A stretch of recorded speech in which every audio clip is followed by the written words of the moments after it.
부정선거는 있었다. 2월 27일 저녁 6시 10분부터 이튿날 새벽 1시 10분까지 무려 7시간 동안 유튜브 펜앤마이크에서 부정선거는 음모론인가라는 주제의 끝장 토론이 있었습니다. 부정선거가 있었다는 토론자로서는 전한길 대표, 이영돈 PD, 박주현 변호사, 김미영 VON 대표 등이 부정선거는 음모론이라는 측에서는 이준석 한 명만 각 참석했습니다. 위 토론에 대한 실시간 접속자는 32만 명, 누적 접속자는 600만 명 이상이 될 만큼 대성공을 이루었다고 합니다. 부정선거를 공론화하는데 완전 성공했다는 평가를 받고 있습니다. 이러한 토론에서는 부정선거가 있었다는 팀이 불리하게 마련입니다. 수사권이 없는 일반 국민의 입장에서 100% 동의할 수 있는 증거를 제시한다는 것은 불가능한 일이기 때문입니다. 그럼에도 불구하고 위 토론에서는 전한길 대표팀이 일방적으로 승리했다. 하버드 출신이라는 이준석이 개망신을 당했다. 그는 탈탈 틀렸다라는 것이 총평으로 나타났습니다. 전한길 팀에서는 온갖 증거와 자료를 제시하며 부정선거가 있었다는 주장을 했으나 이준석은 겨우 2개의 판넬만 들고 나와 상대방의 말꼬리나 잡고 늘어지거나 걸핏하면 증거를 제시하라는 등 억지를 부렸습니다. 이런 경우 토론자들의 입장에서는 수사기관이 아닌 만큼 일반 국민들에게 일엉 문제가 있구나 하는 정도의 의혹만 불러일으킬 주장과 증거를 제시하면 성공한 것입니다. 그리고 문제가 있다고 생각되면 그 이상은 검찰, 경찰 등 수사기관에서 밝혀야 합니다. 선거의 공정은 국민 주권을 구현하는 가장 핵심적인 문제입니다. 그러므로 정부에서는 무조건 부정선거를 거론하는 자는 처벌하겠다는 식의 국민 겁주기식 법을 제정할 게 아닙니다. 우선 일단 의혹이 있다는 문제를 공정한 제3자가 수사하여 밝힌 다음 부정선거가 없었다면 아무 문제가 없었음을 국민들에게 납득할 수 있게 해주어야 하는 것입니다. 그런 다음에 그래도 계속 억지 시비를 걸 경우 이제부터 부정선거를 거론하면 처벌하겠다고 해야 국민들에게 준법 정신이 생기지 않겠습니까? 그렇지 않고서야 부정선거 거론자를 무조건 음모론자라고 규정한 뒤 부정선거를 거론하는 자는 10년 이하의 징역에 처한다는 행벌법규를 제정한다면 국민들은 어떻게 생각하겠습니까? 부정선거가 있었던 게 틀림없구나. 그것이 발각될까 두려워서 저런 악법을 제정하는 것이구나라고 생각하지 않을까요? 지금까지 부정선거는 없었다고 생각하던 국민들조차 저런 법까지 제정하는 걸 보니 부정선거가 있었구나 하고 생각하게 될 것입니다. 이준석은 부정선거를 한 자가 구체적으로 누구냐라고 하기도 했는데 김미영은 부정선거는 김대중 때부터 있었다. 김대중, 이해찬, 윤호중, 고창석, 전해주, 양정철 등이 주범이었다. 제발 나를 고발해라. 시원하게 진실을 밝혀보자. 그런데 아무도 나를 고발하지 않는다라고 했습니다. 또한 전한길 팀에서 선거인 수보다 투표용지 수가 많은 것을 어떻게 설명할 수 있느냐라고 묻자 이준석은 관내 투표 용지가 섞여 들어가기 때문이라고 맞받았습니다. 그러자 박주현 변호사는 DMZ는 군사분계선을 말합니다. DMZ 안의 마을에 관한 문제이므로 관내 투표가 있을 수 없다고 하자 이준석은 아무 말이 없었습니다. 한미일보 허겸 기자는 2023년 7월 취재 결과 재검표에 앞서 선관위가 차에서 투표함을 바꿔치기 하려 한다는 이야기를 드렸다.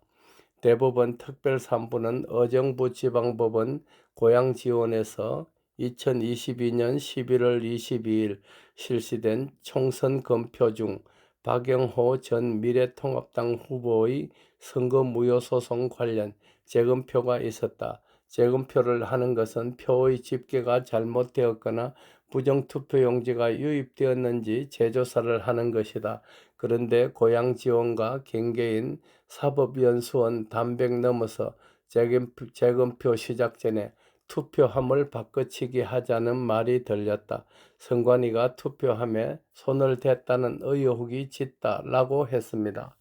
전한길은 2020년 4일 오후 전북 완주군의 한 투표소에서 투표 인원은 4,874명이었는데 투표 용지 수는 4,884표로서 10표가 더 많았다. 라고 하자 이준석은 10표가 당락을 좌우하는 게 아니지 않느냐라고 했습니다. 선거에서는 한 표라도 부정이 있으면 안 되는 것입니다.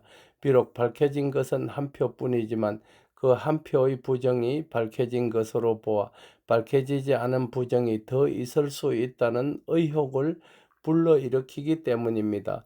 오스트리아에서는 선거에서 단 한 표라도 부정이 드러나면 모든 선거를 무효화한다고 합니다. 그러한 제도가 바람직한 것입니다. 10표가 당락을 좌우하지 않는다는 식의 사고방식을 가져서는 안 됩니다. 박주현 변호사는 어떤 투표함에서는 2,776표가 나왔는데 투표 인원보다 50표가 더 많았다. 사후 투표함에 특정 후보에 기표된 투표용지가 뭉터기로 나온 곳이 있다 라고 하자 이준석은 그 투표함의 봉인이 뜯긴 것이 있느냐라고 물었습니다. 박 변호사가 뜯긴 곳이 있다라고 했습니다. 언젠가 이준석은 부정선거가 있다는 것이 밝혀지면 의원직을 사퇴하겠다라고 했습니다. 그러다 보니 그로서는 무조건 부정선거가 없었다는 식으로 어거지를 댈 수밖에 없었던 것입니다. 앞서 본 바와 같이 전한길 팀은 풍부한 자료와 수많은 자료를 들고 나와 부정선거가 있었다고 주장했습니다. 그러나 이준석은 단 2개의 판넬만 들고 나와 준비가 부족했다는 평가를 받았습니다. 그는 걸핏하면 말꼬리를 물고 늘어지고 증거를 제시하라는 식의 억지를 썼습니다. 박주현 변호사는 서울 421개 투표소, 경기 599개 투표소, 인천 56개 투표소, 대전 82개 투표소, 울산 47개 투표소, 제주 47개 투표소의 사전투표에서 전부 민주당이 이겼는데 이것을 어떻게 생각하느냐라고 물었습니다. 그러자 이준석은 그럴 수 있지 않느냐라고 얼버무렸습니다. 이준석은 또한 통계학의 대수의 법칙도 무시했습니다. 그러면서 그는 토론자들이 사전투표를 하지 말라고 선동한다는 식으로 약을 올리기도 했습니다. 김미영은 투표관리관이 투표용지에 도장을 찍으면 부정선거는 상당히 방지될 수 있다고 하자 이준석은 너무나도 뻔한 그 말조차 부정했습니다. 그리고 이준석은 부정선거가 있었다는 팀에서 의혹을 제기하면 선관위가 그렇지 않다고 한다는 식으로 대응했습니다. 선관위 입장에서 부정선거가 있으면 자기들이 처벌받을 것이 뻔한데 부정선거가 있었다고 할 리가 있겠습니까? 하버드 출신이라는 이준석은 말꼬리 물기, 억지 쓰기, 토론자로서 개망신을 당했다고들 하고 있습니다. 그러나 전한길은 일타 강사라는 이름이 공연히 붙은 것이 아니었습니다. 그는 명실상부한 일타 강사였습니다. 그날 밤의 토론은 전한길의 일방적 승리였다는 것이 총평입니다. 아무튼 그 토론으로 부정선거의 공론하에 완전 성공했다는 여론이 일고 있습니다. 공정한 선거는 민주주의의 요체인 만큼 부정선거의 의혹 제기가 있으면 당국에서는 가능한 한 의심의 여지가 없을 정도로 철두철미하게 조사하여 실체적 진실을 밝혀야 할 것입니다. 지금 국민들로부터 많은 의혹을 받고 있는 사전투표제는 당장 폐지하여야 합니다. 그렇게 하지 않으면 그 의혹은 사라지지 않을 것이고 악법을 제정, 국민의 입을 털어막으려 한다면 언젠가는 국민들의 불만이 걷잡을 수 없이 폭발할 수 있기 때문입니다. 사랑하는 대한민국 국민 여러분, 이재명과 더불어 도적당 놈들이 왜 부정선거라는 말만 꺼내어도 알레르기 반응을 보이는지 아시겠지요? 이제는 싸워야 합니다. 부정선거를 통해 정권을 강탈한 이재명은 민족 반역자이기에 반드시 끌어내려야 합니다. 황금손이 앞장설 터이니 국민 여러분들께서도 힘을 모아 주십시오. 고맙고 또 감사합니다. 부디 평안하소서. 끝. 달대열의 세상만사. 구독과 좋아요를 눌러주시면 황금소는 큰 힘을 얻습니다.